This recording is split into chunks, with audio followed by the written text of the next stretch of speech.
Yo, what's up, world? Hassan Minhaj here. And things just got real interesting between the US, Russia, and India.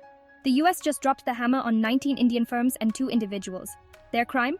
Getting cozy with Russia's military machine, which, let's be real, is kind of a big no-no for Uncle Sam right now, especially with the whole Ukraine situation.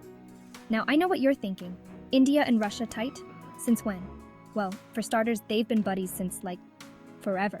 We're talking Cold War era BFFs. India gets a lot of its military gear from Russia, and they do a ton of business together. But here's the thing. The US isn't exactly thrilled about this whole bromance. They've been trying to get tough on Russia, and they're basically telling India, look, you gotta choose a side. And these sanctions? That's America's not-so-subtle way of saying, pick wisely, my friend. Okay, so before we dive deeper, let's break down this whole sanctions thing. In the simplest terms, sanctions are like the international community's version of a timeout. Except instead of sitting in a corner, countries get hit where it hurts, their wallets. See, sanctions are basically economic penalties that one or more countries slap on another country, companies, or even individuals. Think of it like this. You're grounded, but instead of losing TV privileges, you can't access your bank account or buy stuff from certain stores. Not fun, right? There are 2 main flavors of sanctions, comprehensive and targeted. Comprehensive sanctions are like the nuclear option. They're all-out economic warfare, like what the US has on North Korea. Targeted sanctions, on the other hand, are more like laser-guided missiles, aimed at specific sectors, companies, or individuals. Guess which one the US is using on India? You got it, targeted. Now, you might be wondering, who gets to decide who gets sanctioned? Well, it's not like there's a global sanctions court or anything. Individual countries can impose sanctions like the US is doing here. But there are also groups like the United Nations, Security Council, and the European Union that can flex their collective muscle and impose sanctions as a united front. The UN Security Council is like the cool kids table of international diplomacy. It's got 5 permanent members, the US, Russia, China, France, and the UK, and 10 rotating members. Getting everyone to agree on sanctions is like herding cats, especially with Russia and China often throwing shade on the US. The EU, on the other hand, is more like a family. They're pretty good at coordinating their sanctions game, but it can still get messy. Remember Brexit? Yeah, that was fun. So, the million-dollar question, do sanctions actually work? Well, it's complicated. Supporters say sanctions are a way to punish bad behavior without resorting to, actual bombs and stuff. They can cripple economies, cut off access to vital resources, and put pressure on governments to change their ways.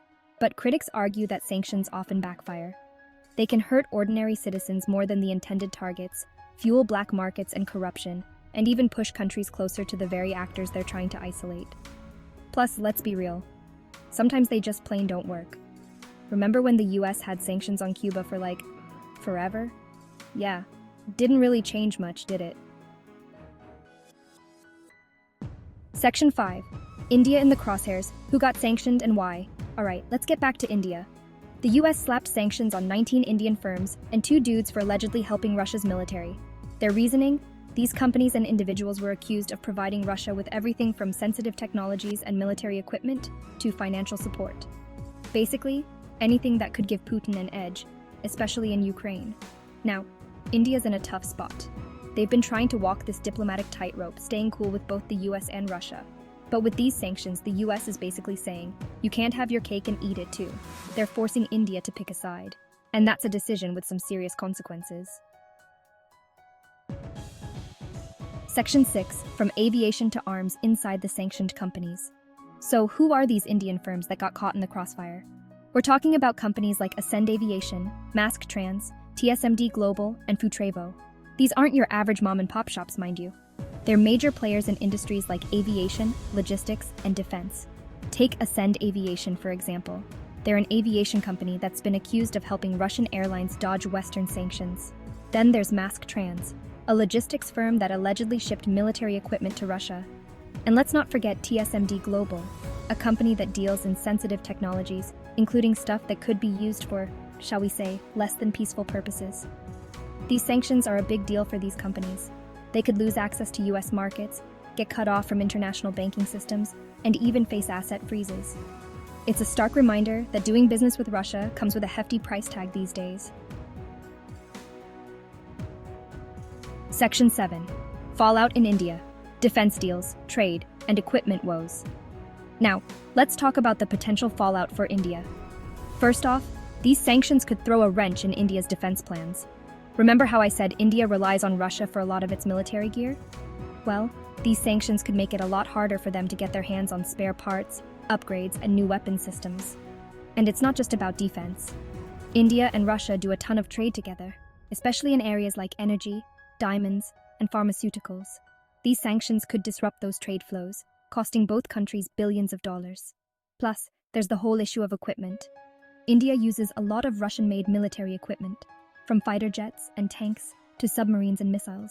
If these sanctions make it harder for India to get its hands on spare parts and maintenance support, their military readiness could take a hit. Section 8. A world on edge global trade and the India-Russia-U.S. triangle. This whole situation isn't just about India and Russia, though. It's got major implications for global trade and the delicate balance of power in the world.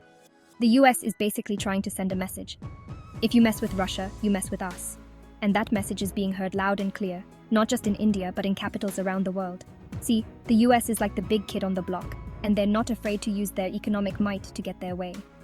But these sanctions could also backfire. They could push Russia and India closer together, forcing them to find ways to bypass the U.S. and its allies. And that could lead to a more fragmented global economy with different blocs and alliances forming. Section 9. What's next? Navigating the choppy waters of sanctions. So, what's next in this geopolitical game of chess? Well, that's the million-dollar question, isn't it? India is caught between a rock and a hard place. They don't want to alienate the U.S., but they also don't want to jeopardize their long-standing relationship with Russia. One thing's for sure, these sanctions are going to have ripple effects throughout the global economy. Companies are going to be more cautious about doing business with Russia, and countries are going to have to think twice about defying the U.S. As for India, they're going to have to do some serious soul-searching. They need to figure out how to balance their own interests with the pressures from the U.S. and Russia. It's a delicate dance, and one wrong step could have major consequences.